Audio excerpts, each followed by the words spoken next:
Welcome back. You're watching Business Morning on Channels Television. We're looking at the 2015 budget and some of the issues that have actually come up in the last couple of days. And I've been having a conversation with an economist, Dr. Boniface Chizia, and Mr. Dele Alimi. He's a director, membership and trade promotion of the Lagos Chamber of Commerce and Industry. Thank you so much for staying with me. Thank you for having us. So let's take off again from that point, you were making, Dr. Chizia, before we went on that quick break to catch our breath.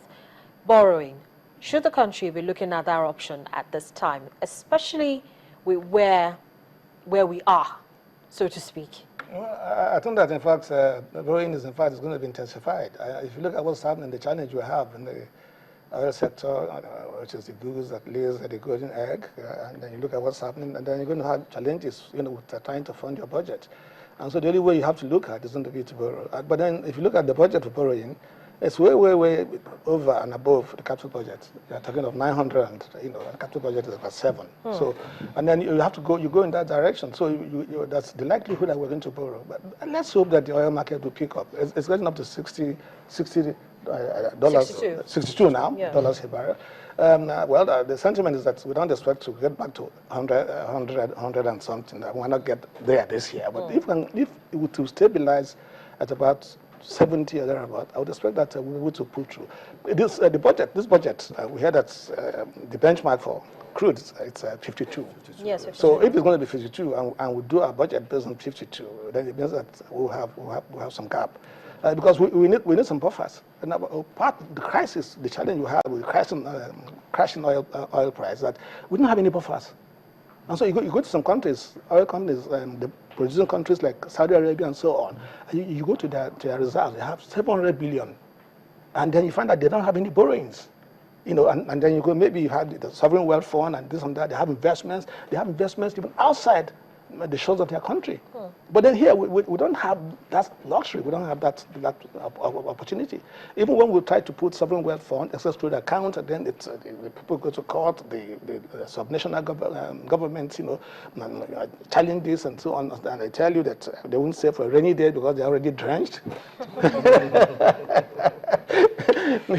So I think that we see what is happening, the crisis we're going through, we expect that it will return some sanity to the management of our resources. Because I think that we've done things in a way that we've not taken the future of this country, put it on focus, put it in context, the way we should have done. Oh, Mr. Alimi, let's now talk about how this will also affect, trade, because key is actually how much of trade we can do in this kind of trying time. This is supposed to be a transition time, and the budget is supposed to be a transition budget. And we're also expected to see a lot of trade. Don't forget, we've also had the introduction of the common external tariff for the ECOWAS region. But then again, it seems as if trade is still not, at a percentage level as most operators would like it to be. Yeah, I think it's basically because it's not the volume of traders in a long time and still now not being in favor of Nigeria. And basically one, because our local traders, indigenous business people in Nigeria are at a disadvantage.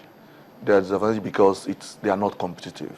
And that is why most of what government is doing seems to be enjoyed more by the foreigners, and it's quite important that we must look at our own business environment. If you actually want trade to become an integral part and play more role in terms of our economy, we must look inward and say, how do we make this environment competitive and environment conducive, and how our own indigenous business people can be more competitive. You find that it's easier for people to come into our country. It's not easy for us to go out there because we are not competitive. Our pricing, what constitutes what goes into our production, and our pricing becomes so high. Even in terms of standard, we're still much below. So you find out that in a situation where you're having, let's look at our Naira coming down, what will have been wonderful is if we were actually doing a lot of exports. Because it will have been a serious incentive for people to go out there, make more money, make more dollars. Let me just put it. And then you bring it, you repatriate it, and it becomes a lot of money from within the local economy where you can use to grow. But the problem is that the Naira is falling, but the advantage you could have gotten from that, because, like we always say, it's only an ill wind that blows nobody no good. But this time around, not a single good is coming to us, unfortunately, in that area. So it's important that whatever we do, as we are looking at this growth, the business environment locally, we really have to work on that to make Nigerian business people more competitive. Okay, so that is the only way that we can take advantage of any common tariff, anything, or else it will only be at the receiving end, and our people will not enjoy going out there. Okay, so now we've looked at the various adjustments, for the National Assembly, for oil price, and the rest of it, even for current and recurrent expenditure. But with all these adjustments, and can the budget be described as, a transition budget which will really manage the revenue that we are trying to see how we can, garner at this time and ensure a realistic and safe transition to that broader-based economy, that broader-based non-oil economy that we know that managers of the economy, both the fiscal and the monetary aspects of the economy, as well as the executive and the legislature, are trying to see that Nigeria attains. Dr. Chizia. Yeah, I think that's, that's when I was called to come on this program, that's an issue I had in mind, which I thought we need to address. And the fact that the Senate, in concerning this budget, dropped the budget for Shopee from about 210 to about 20 billion. And then if you look at Shopee and look at the projects and programs which Shopee has taken on board, you look at the targeted programs, to create employment, graduates, internship program, community children and youth scheme, and so on and so forth, where about 50,000 people are going to be employed, and you pay 30,000 a month, and then you have insurance, backup insurance. And you look at all these things, and then suddenly you are dropping the budget from 210 to 20, and that means you want to scrap it. Because essentially when the budget was announced, someone did say that when the subsidy was being removed, that the Shopee budget is dead on arrival. Somebody else, one of the legislators, was quoted as having said that. So I think that we need to be very careful. The thing about the budget is that we shouldn't just go whimsically, just chopping figures, the way it was come across. Well, if the lawmakers feel that at this time that should happen to ensure that we begin to have a more realistic looking budget, then maybe yes. Yeah, but what I'm saying is that then you have to, if you're going to chop the budget, you say, what are they doing? Supposing you have people who have employed on this program and they've employed for 1 year, and then you are paying them and so on and so forth. Supposing you just did that, and then you're going to terminate that scheme midstream. I'm just using that as a case in point. That if you're looking at the budget, we should realistically do some due diligence, and before you begin to reduce or increase, that's the challenge. To say, look, which heads, what are we going to remove, and what is going to be feasible, what's going to be practicable for us to remove. If you don't do it that way, then you're going to jump from frying pan to the fire. So which is the reason why I asked that same question. That question that's, with all the adjustments, can the budget be described as a transition budget?